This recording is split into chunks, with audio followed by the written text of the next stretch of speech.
Friends చాలామంది అయితే comment చేస్తున్నారు అన్నట్టు ప్రజాపాలనలో కావచ్చు మీ సేవలో కావచ్చు ఎలా వేరే దాంట్లో నేమ్ ఎలా యాడ్ అయింది ప్రాబ్లం ఏంటిది అనేది ఈ ఎండ్ ఆఫ్ ద వరకు మీరు చూస్తే మీకు క్లారిటీగా అర్థమైపోతుంది అన్నట్టు. సో ఇది V6 ఆర్టికల్లో వచ్చింది అన్నట్టు. సో 19 లక్షల అప్లికేషన్లు 3 దశలో ఎంక్వైరీ చేస్తారంట. మీ సేవ అప్లికేషన్ మాత్రమే స్పీడ్గా క్లియర్.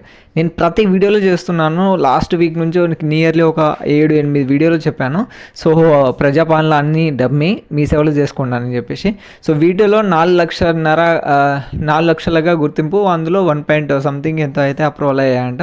సో వీటిలో ఇప్పటికే 15,93,000 అప్లికేషన్లు అయితే క్లియర్ అయిందని చెప్పేసి చెప్పారు. అది క్లియర్ ఎలా అయిందంటే ప్రజాపాలనలో చాలామందికి ఫస్ట్ లిస్ట్ వచ్చిందండి. సో ఎవరైతే ఓల్డ్ రేషన్ కార్డులో కావచ్చు నేమ్ డిలీట్ చేయకుండా ఉన్నారో సో వాళ్ళ రేషన్ కార్డుల కొత్తగా పెట్టిన వాళ్ళ ఆధార్ కార్డులో ఓల్డ్ రేషన్ కార్డులో యాడ్ అయ్యాయి అన్నట్టు. ఈ సమస్య చాలామందికి వచ్చింది. సో చాలామంది కామెంట్ కూడా చేస్తున్నారు అన్నట్టు. ఫస్ట్ ఆఫ్ ఆల్ ఇలా చేస్తే ముందుగా మీరు పాత రేషన్ కార్డులో అన్ని నేమ్స్ డిలీట్ చేయించుకోండి. అంటే ఉన్న కొత్త రేషన్ కార్డులో ఎవరెవరు నేమ్ యాడ్ చేయాలనుకుంటున్నారో సో వాళ్ళ నేమ్స్ ఏ రేషన్ కార్డులో కూడా ఉండకూడదు అన్నట్టు. సో ముందైతే ఆర్టికల్లో చూద్దాము.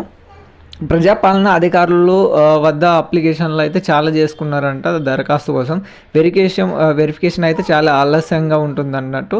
సో దాని తర్వాతనే మీ సేవ ద్వారా 4 లక్షల అప్లికేషన్ రాగా అందులో 1.57 lakhs అప్లికేషన్లు అయితే ఆమోదం లభించిందంట. మరో 2 లక్షల కార్డులు ఈ నెల ఆఖరిలో నాటికి మంజూరు చేస్తామని చెప్పేసి, అదేవిధంగా ఈ నెల 25వ తారీఖు నుంచి అయితే వాళ్ళకు లబ్ధిదారులకు అయితే రేషన్ కూడా పంపించేస్తారంట. 3వ దశలో వెరిఫికేషన్ అంట.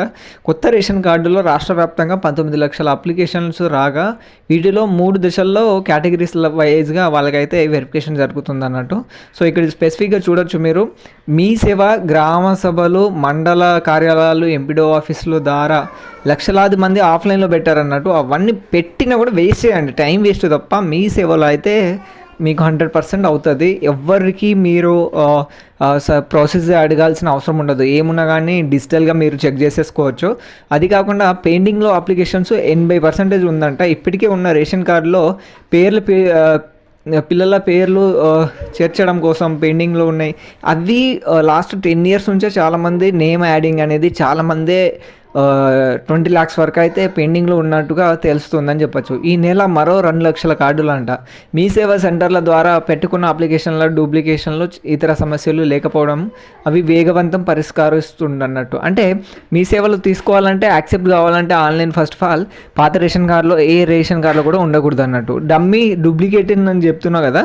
సో అవి ఎలా అంటే ఇప్పుడు పాత రేషన్ కార్డులో నేమ్ డిలీట్ చేయకుండానే ప్రజాపాలనలో నేమ్ కొత్త రేషన్ కార్డు పెట్టడం కావచ్చు, లేదంటే మీ సేవలో పెట్టడం కావచ్చు, అలాంటివి జరుగుతూ ఉంటుంది అన్నట్టు. కాకపోతే మీ సేవలో మనం కొత్తది అప్లై చేయాలంటే ఫస్ట్ అడుగుతారు ఓల్డ్ రేషన్ కార్డులో ఎక్కడ కూడా నేమ్స్ ఉండకూడదు. సో అలా ఉంటేనే మీకు డూప్లికేట్ అనేది ఉండదు అని చెప్తారు. ఏమన్నా డౌట్ ఉంటే కామెంట్ చేయొచ్చండి. Thank you.